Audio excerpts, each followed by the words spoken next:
Hi, my name is Sam Dhanishekaran and welcome to this video series. In this video, let us take a look at how the user security in computers evolved. Okay. This video is being made in the year 2020, and if you look at your mobile, what do you think about its security? Does it support multi-user login like your Windows PC or Mac computer? No, it's just a single user based system as of now. And that's some default user which is inbuilt into the operating system of your smartphone. You don't get to name the login name of that user. The popular operating systems for mobile devices now are iOS from Apple and Android by Google. They don't even ask your login name. Technically, you use either an Apple ID or Google ID, but let's ignore that for the sake of explaining this in a simple manner. So, at the max, your phone may ask you to unlock it using a code that you had already stored. Anyone who has the code can lock your phone and access the apps and data inside as you would. That's it.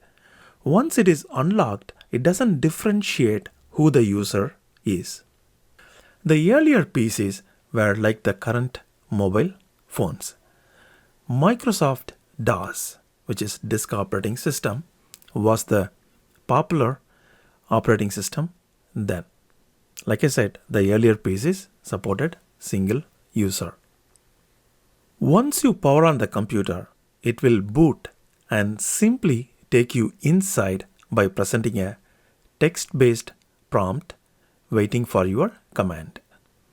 Then you can do whatever you want. Simple. Optionally, some computers came with a feature in the BIOS where you can set a password, and it was similar to this screen lock code that we saw in the phones, except that it prompted for this password, BIOS password, only during power on. There were no screen locks back then. Also, the operating systems were text-based mostly. Then the operating system for PCs started to become more and more GUI, which means graphical user interface like the Windows that we have right now. They also supported multi-user logins. So when you power on your computer, you were presented with the login screen to authenticate you using your login name and password combination. These usernames and passwords were part of the operating system itself. In other words, these login names and passwords were stored within the OS in a secured location. Once you log in, you can still access all the files that reside in that computer. But soon, that also became restricted. Access to the files stored in the computer were granted based on the login names, which are also known as usernames. For example, it became possible that we can allow someone to use our computer using a different login name for them and yet make them not to have access to all the files stored on that computer. Windows NT and later Windows 95 started offering this feature.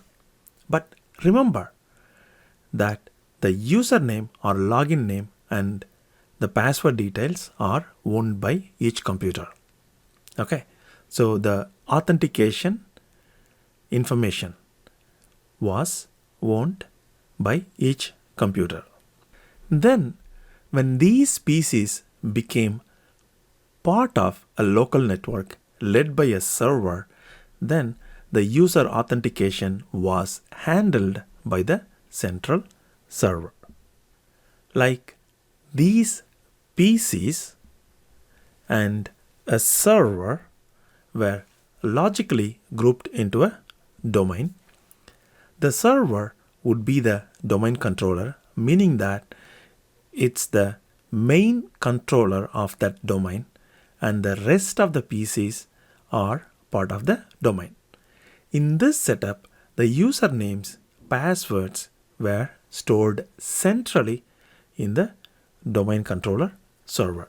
So anyone with an account in the domain controller can use any of these computers and log in using their domain account.